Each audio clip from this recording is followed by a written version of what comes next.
حاضرا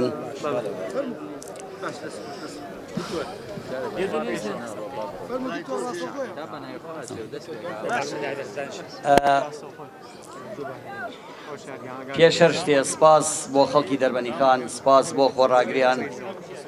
بەڕێزان ڕاگەیاندکاران سپاس بەخێر بێن. دیارە دوایی یەک مانگ و یەک ڕۆژ لە ناڕەزایەتەکانی خەڵکی دەربەنیخان بۆ دابینکردنی مافە سەرەتاییەکان، تەواوکردنی کۆمپانیای پاڵاوتنی ئاوی دەربەنیخان، نۆژەنکردنەوەی نەخۆشخانەی دەربەنیخان، باشکردنی ڕەوشی کارەبا و ڕێگەوان. ئەلبەت ئەوەی کە زۆر گرنگە ئێستا قسەی لەسەر بکەین بابەتێکە کە هاتووەتە پێشەوە، ئەویشەوەیە کە دوای 15 ڕۆژ لە ناڕەزایەتیەکان دەسەڵات هاتە بەدەنگ داواکانمانەوە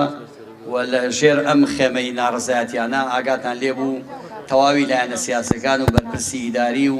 حیزبی لەگەڵ کەسایەتی و مامۆستایانی ئایینی 50 کەس بوون، لەگەڵ نووسینگەی بەڕێز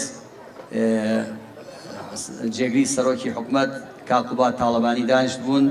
و بەڵێنیان دابوو کە داخوازەکانی دەربەنیخان داخوازی مەشروع و حەقی خۆیانە. ئێمە سەرڕای تێبینیمان لە ئەدای حکوومەت لە هەموو کوردستان لە عێراقیش سەرڕای ئەوەی کە ئەزانین بەداخەوە لە ئاست ئەو خزمەت گوزاریانین کە بۆ گەلی کورد بکەن،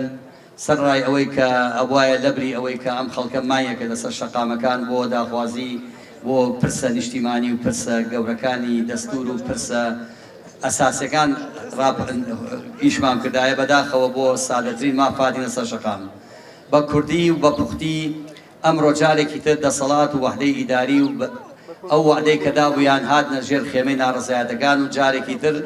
لەگەڵ مامۆستایانی ئایینی و ئەو وەفدەی کە قسەیان کرد بەڵێنێکی دووبارەی کۆنکریتیان داوە کە بەڵێ هەر لە ئیمڕۆ نەخۆشخانەی دەربەنیخان ئەوە ستافاتوە و وابزانم هەندێک لە ڕاگەیاندکارەکانی خۆشتان ئاگایان لێ کە چوون ئیشەکەن کە بەری زیاتر لە 700 بۆ 800 ملیۆن دیناری بۆ تەخسیس کراوە بۆ تەواوکردنی هۆڵی نەشتەرگەری، بۆ تەواوکردنی سیستەمی تەدفیئە، بۆ تەواوکردنی سیستەمی ئۆکسیجین، بۆ تەواوکردنی ژووری مانەوەی دکتۆرەکان. ئەمە وەکو نەخۆشخانەکە. وەکو ئەوەی کە ماوەتۆ زۆر گرنگە ئەوەیە بابەتی ئاوەکە. بەڕێزان کێشەی کۆمپانیای ئۆهیتان کێشەیەکی درێژخایانی لە 2013 بۆ 14 تا ئێستا نیوەی کارەکانی تەواو بوو، بەڵام ئەم کۆمپانیا لەبەرەوەی قەرزێکی زۆری لای حکوومەتە بڕی 19 ملیۆن و قسوور 19 ملیۆن و 500 تا 400 هزار دۆلار تێچووی ئەو ئیشانەیە. ئەو ئیشانەشی لە 150 تەواو بوو، بەڵام هەتا ئەم ساتە وەختە بە درێژایی ئەو هەموو کاتە ئەو کۆمپانیا تەنها 4 ملیۆن و نیو لە حکوومەتی وەرگتووە. بەڵام ئەوەی کە جێی دەستخۆشیە و ئەو وەڵامدانەوەی حکوومەت کە سبەی نییە، ڕەنگە بڵێم جێی دەستخۆشیە، ئێستا ئەو پێشنیارە لە بەردەمی ئێمە و خەڵکی دەربەنیخانە ئەوەیە 10 ملیۆن دۆلار حکوومەتی هەرێمی کوردستان لە سلێمانی بەڕێز نووسینگەی بەڕێز کاکوبات تاڵەبانی تەخسیسی کردووە 10 ملیۆن دۆلار بۆ تەواوکردنی پرۆژەی ئاوی پاڵاوتنی دەربەنیخان. ئەلبەت ئەوان قسەیان کردووە لە پێشتریش قسەمان کردووە، قسە لەسەر ئەوە کراوە کە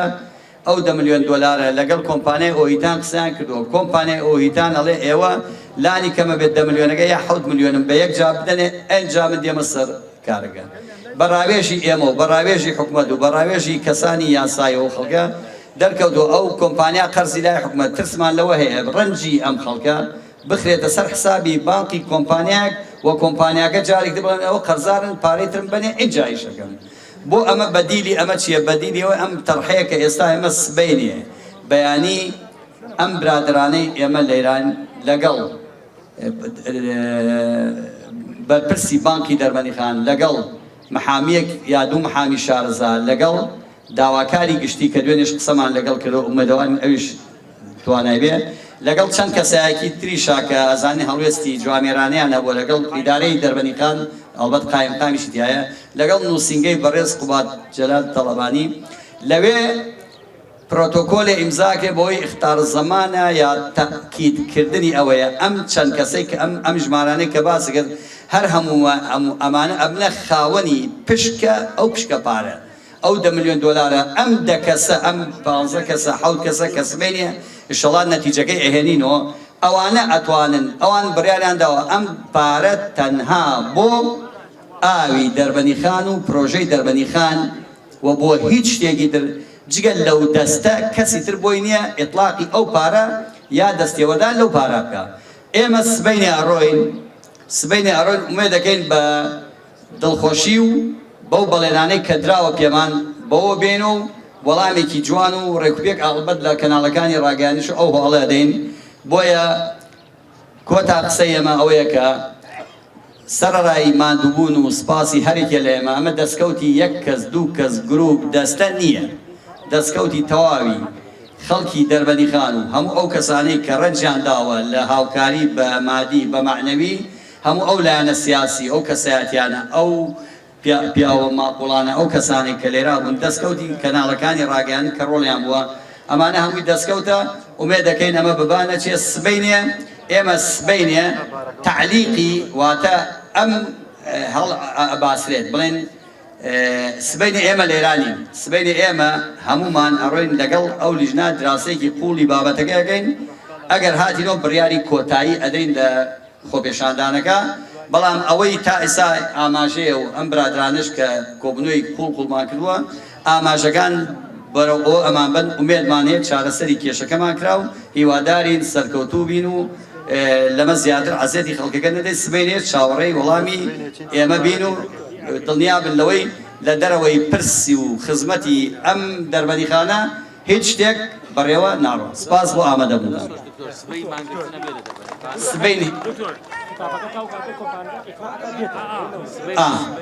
سبەینێ ئێمە لێرە ئێمڕۆ سبەینێ لێرا نابین سبەینێ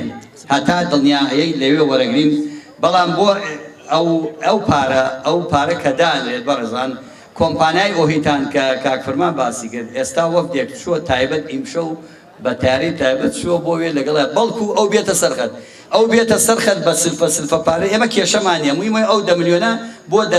دەربەنیخان زەمانەت پێ و تەحقیقی پارەکە بێت کە بۆ دەربەنیخانەکان سبەینێ تعلیقی خۆپێشاندانەکەی تا وەرگرتنی دڵنیایی ئەم بابەتی چاودێری ئێوە لەبەر ئەوەیە کە ئێوە گومانتان لە حکومەتەیە بتوانتان بەدەسەڵاتیە لەبەرەوەی کە بیر لەوەکەنەوە جۆرێک لە زەمان وەربگرن؟ نا گومانمان لە کەس نییە و هەر ئەم پرۆسەی دانوستانەی کە هەیە گومانمان لە کەس نییە و ئێمە بەس دڵنیایی وەرەگرین تا سبەینێ کە لەوێ وەڵامی گەرەنتیمان وەرگر و بەدڵی خەڵک بێت دڵنیا بە لەوە قسەی خۆمانە بێت سبەینێ تا ئێمە هێنوە لێرا دانانیشین ئێمە هاوڵاتیان نیگەرانە لەو بڕیارە وەکوی بینین هاوڵاتیان نیگەران بن ئێمە نیگەرانین ئازادن بیرکردنەوە هەر شێوازێک خەباتی مەدەنی بۆ دەستکەوتەکانمان بەردەوامە بین بەڵام سبەینێ ئێمە وەڵام